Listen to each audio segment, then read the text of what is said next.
Hello students.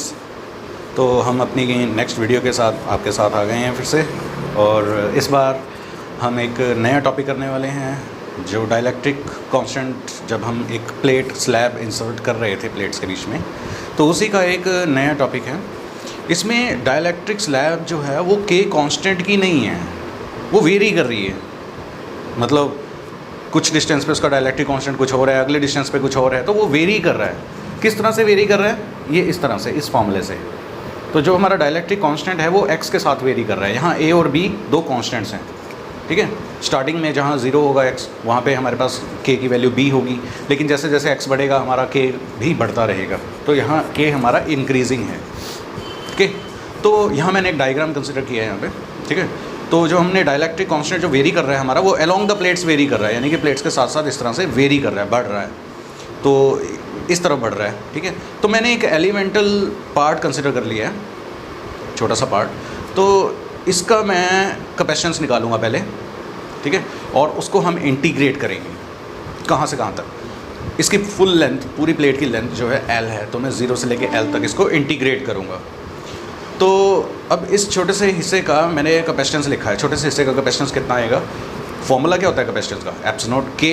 Apps not a by d. और area कितना है इस वक्त? Area breath into D x. ये इसका पार्ट है, डिस्टेंस इसने जो कवर किया हुआ है, और इसकी ब्रेथ कितनी है? बी। तो डी एक्स इंटू बी हमारा जो हो गया एरिया हो गया। तो अब हम टोटल कैपेसिटेंस फाइंड आउट करने के लिए इस डी सी को क्या कर देंगे? इंटीग्रेट। तो हम कैपेसिटेंस फाइंड आउट करने के लिए इसको कर लेते हैं इंटीग्रेट। अब k की वैल्यू ए एक्स प्लस बी है, बाकी सब चीज़ों को हम बाहर निकाल लेते हैं। Apps naught b by D बाहर, और इंटीग्रेशन किसकी होने वाली है? के डी एक्स की, यानी कि a x plus b d x. और ये इंटीग्रेशन कहाँ से कहाँ तक होने वाली है? 0 से लेके L तक। Now eps naught b by d, और इसकी इंटीग्रेशन आ जाएगी a x square by 2 plus b x. Limits कहाँ से कहाँ तक? 0 से L। C is equal to eps naught b by d, so a l square by 2 plus b l. यहाँ से हम L कॉमन ले सकते हैं, और C का फॉर्मूला आ जाएगा हमारे पास eps naught b by d L, और 2 भी कॉमन ले लेते हैं यहाँ से, ठीक है। 2 कॉमन ले लेते हैं, तो ए एल प्लस बी।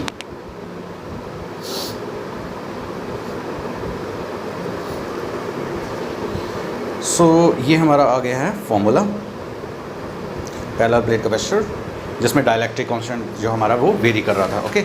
तो जैसे ही हमें यहाँ पे कुछ वैल्यूज़ अगर पता चल जाए तो हम इससे कैलकुलेशन कर सकते हैं, जिसमें ए और बी हमारे क्या हैं? कांस्टेंट्स हैं।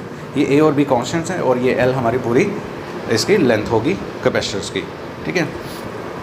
तो इसके बाद एक और टॉपिक इसी से मिलता जुलता, जिसमें हम अभी जो डाइलेक्ट्रिक कांस्टेंट हमारा वेरी कर रहा था वो अलोंग द प्लेट्स कर रहा था। तो अगर परपेंडिकुलर टू प्लेट्स हो, तो वो इस तरह से वेरी करेगा, ठीक है। सो नाउ अब हम इससे सॉल्व कर लेते हैं। तो यहाँ इसने डी एक्स विड्थ का मैंने एक एलिमेंटल कैपेसिटर बना लिया है, जिसका डिस्टेंस यहाँ से x है। तो इसका कैपेसिटेंस भी मैंने लिख लिया, के apps not a by D. मगर इस बार इसका पूरा डिस्टेंस d नहीं है, इसने कितना डिस्टेंस कवर किया हुआ है यहाँ प्लेट्स के बीच में? dx। तो इसलिए यहाँ पे क्या लिखा? dx। अब देखिए, जो इस तरह के कैपेसिटेंस जब हम सॉल्व करते हैं तो वो सीरीज़ कैपेसिटेंस होते हैं, ठीक है।